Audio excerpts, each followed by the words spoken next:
The 2024 Paris Olympics are finally here, and that also means that there are some insane predictions out there, from the men's side to the women's side. And for this video, we're going to be taking a closer look at track and field news and their top 10 predictions for the men's side. Now, starting off strong, we have the 100 meters, and rounding out the top 3 is Noah Lyles in first, Keshane Thompson in second, and Oblique Seville in third. I honestly like these top 3, but what I found very interesting was what happens afterwards, as they have Marcel Jacobs from Italy ahead of other athletes such as Akani Simbine, Ferdinand Amanyala, Letsile Teboho, Kenny Bednarek, Fred Kerley, and Louis Hinchliffe.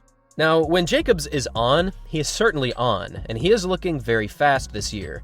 But I can't help but think that this is slightly higher than will ultimately happen, and while I would love to see him run well, I just cannot place him ahead of either Simbine or Teboho, or even Amanyala for that matter. The top 3 is decent. I think these are the 3 that most people are going to select, but beyond that, I feel that Teboho and Simbine specifically should be higher. Now over to the 200 meters, we've got Noah Lyles winning, Kenny Bednarek in second, and rounding out the top 3, completing the American sweep, is Erriyon Knighton.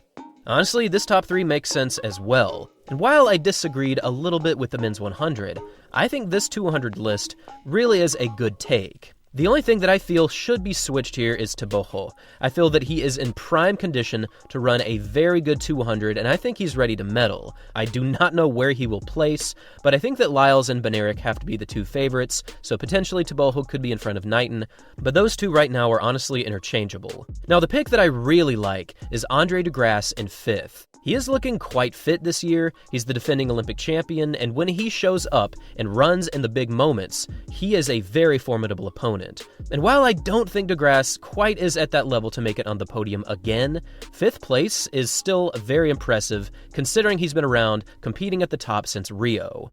Over to the 400 meters, Quincy Hall comes out on top, Matthew Hudson-Smith in second, and then they have Stephen Gardner in third. I like this pick as well. Gardner is a very experienced runner, Hudson-Smith is looking dangerous this year, and while Quincy Hall is somewhat of a question mark when it comes to the big moments, he is ranked at number 2 in the world this year with a season's best in PR of 43.80. Personally speaking, I would pick Matthew Hudson-Smith in this scenario. He looked so powerful in London, he's coming with all of the momentum in the world, but this is still a solid top 3. Now, finishing out in the top 10, we've got Alexander Dome, Michael Norman, Charlie Dobson, Chris Bailey, Christopher Morales-Williams, Bayapu Ndori, and Lith Pillay. The 400 meters is honestly somewhat of a mystery, but I will admit, I think that Alexander Dome from Belgium has a real chance at earning a medal given his season. He was the European champion, he was the world indoor champion, and this man's closing speed is kind of crazy. These are the sprint takes from track and field news, and they're certainly interesting, and I would love to hear your thoughts on each of these races. And make sure to stay tuned because we will be diving deep into every one of the events from middle distance running to the women's side, all of the different categories we will be breaking down.